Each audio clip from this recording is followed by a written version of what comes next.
Hmm. My people, not be small gist we dey hear. They say that day when Queen Naomi come palace, say Ooni of Ife promise and say he go buy am car. So and after that day, Kabiyesi don even already he don already buy the car for her. So guys, if I no dey talk well, no mind me o. My enemy dey sick. I just dey manage. Happy Sunday to every one of una when e dey here come watch. Make una leave una comment, make una like this video, share am if una don watch finish. So my people, na we come hear say dem say Kabiyesi buy Queen Naomi. Dis car wey dem buy so, dem say e shake some people. Everywhere shake. No be small shake. The car issue shake people. Now say yes, dem say yes. Say because Kabiyesi don talk am say if Queen Naomi come, say e go buy am car. And Kabiyesi say before Queen Naomi go even come, una know say Kabiyesi money e full ground throway. Dem say e buy am car, my people. So my correct people, I go record from here now because I no well. I no fit e dey take me time to even breathe. Be like say cold don enter me. So abeg make I record I dey weak well well. Make I record this video from here. Credit to the owner. Queen Naomi, the wife who bore his hair. Don't forget, this is the mother of his first son. You saw that video we watched a few days ago. You saw what happened. You saw the conviviality of their conversation. You saw the mystery with the words that Ooni was using to speak with Tadenikao. Those words were that interchange, between those the father and the son, were not just ordinary. You need to watch that video again to understand that there was a lot of mystery about what was going on right there. Okay?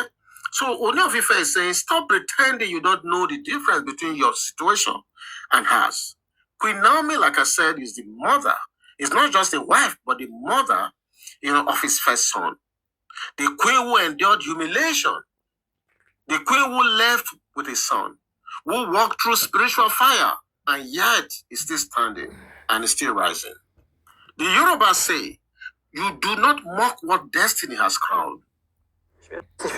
And again, invoking loyalty, sacrifice, yes, spent. And I'm asking, what sacrifice, for God's sake? Who sacrificed? What are you bringing to the table? Yeah, the Ooni of Ife shut that down as well. You agreed to your place, he said. You were never deceived. You accepted duty, not affection. Ebony's tears finally escaped at this moment. They said the tears, they don't know when they come to drop. Not of pain, but wounded ego. Because her ego was brutalized completely. The king ended with a dagger wrapped in silk. If you cannot accept the difference between obligation and love, then step back. Because Queen Naomi's honor is not your battleground. This one heavy. And with that, he walked away without turning back, leaving Ebony alone with jealousy as her companion. The palace, silence, just went silent. Because coronation preparation is heavy on their hands when this happened. So the preparation completely overshadowed the drama. And that was why they did everything, to conceal it. But truth is like smoke. Yes, now. Truth is like smoke. It escapes cracks and still comes out. So my people say, what was whispered yesterday, thunder announces today. Now Nigerians know the cracks began long before the drums roared. And while Ebony, nurses bruised pride, Queen Naomi's star keep rising, calmly, quietly, divinely, because destiny does not argue. It simply manifests. That's it. Because in Yoruba land, they say, the destiny meant for royalty cannot be displaced by noise. Yes, it can never be displaced by noise. Ebony cried for recognition. Queen Naomi received it in silence. And as this palace chapter unfolds, my people, remember, some thrones are earned, others are endured. Okay? Queen Naomi's own was written long before jealousy found language. Okay? So let me just say this. As you always know, we in TV, Awake Africa TV, we do not support violence. We do not. That was the question was asked. Ebony froze because the king was dismantling her jealousy otherwise. And this UK thing, I'm even surprised. This time she came and it's like, almost she not did go anywhere again. So all her business and everything she's doing in UK, she has suspended all of them in order to just be there in Ife, causing one havoc to the other. If all the stories we are hearing are true. So I'm happy that Ooni of Ife is wielding the big stick at this moment. It was no longer an argument. History with the words that Ooni was using to speak with Tadenikao. Those words were that internship, between those the father and the son, were not just ordinary. You need to watch that video again to understand that there was a lot of mystery about what was going on right there. Okay? So Ooni of Ife is saying, stop pretending you don't know the difference between your situation and hers. Queen Naomi, like I said, is the mother. Is not just a wife, but the mother, of his first son. The queen who endured humiliation. The queen who left with his son. Who walked through spiritual fire and yet is still standing and is still rising. The Yoruba say, you do not mock what destiny has crowned. But Ebony tried again, invoking loyalty, sacrifice, yes, spent.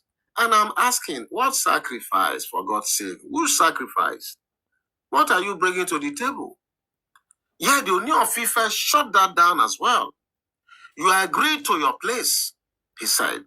You were never deceived. You accepted duty, not affection. Ebony's tears finally escaped at this moment. They said the tears, they don't know when they're going to drop. Not of pain, but wounded ego, because her ego was brutalized completely. The king ended with a dagger wrapped in silk. If you cannot accept the difference between obligated people, the wind from Ileife carries a shocking rumor wrapped in gold, sealed in destiny. Right now, Ooni of Ife has allegedly gifted Queen Naomi a 2025 AMG GLE 63 Formatic Mercedes-Benz, and they said it is worth thousands of dollars, all to mark their successful reunion and completion of the sacred Faraday ritual. I'm sure a lot of you remember that Faraday ritual that was peacefully and successfully, concluded on the 29th of last month, and all the other issues that followed it. But wait, that is not even the gist for today. The smell of burning envy is already floating from the palace corridors. Tears are rumored. Hearts are allegedly cracking right now. And gospel, yes, you heard me well. Gospel, you remember that name, right? This time is not just about Ebony. They said gospel is the one cracking right now. Palace whispers claim she's inconsolable at the moment. Of course, she's now the assistant Ebony. Ebony is that one woman that takes everything almost too personal. So it's looking like gospel is now the assistant Ebony in this whole taking things personal stuff. Always taking things too personal, like Ebony herself. Because in life, when the lion roars, who can pretend not to hear? Really, who can pretend? Stay with me. This story is not for the lighting in real time. Okay? So in the ancient kingdom, where beads breathe history and footsteps echo royalty, our dear Kabiyesi has once again reminded the world, that kings do not merely love. They pronounce love. Okay? And when a Yoruba king pronounces love, it takes the shape of land, gold, honor, but in this case, a glistering 2020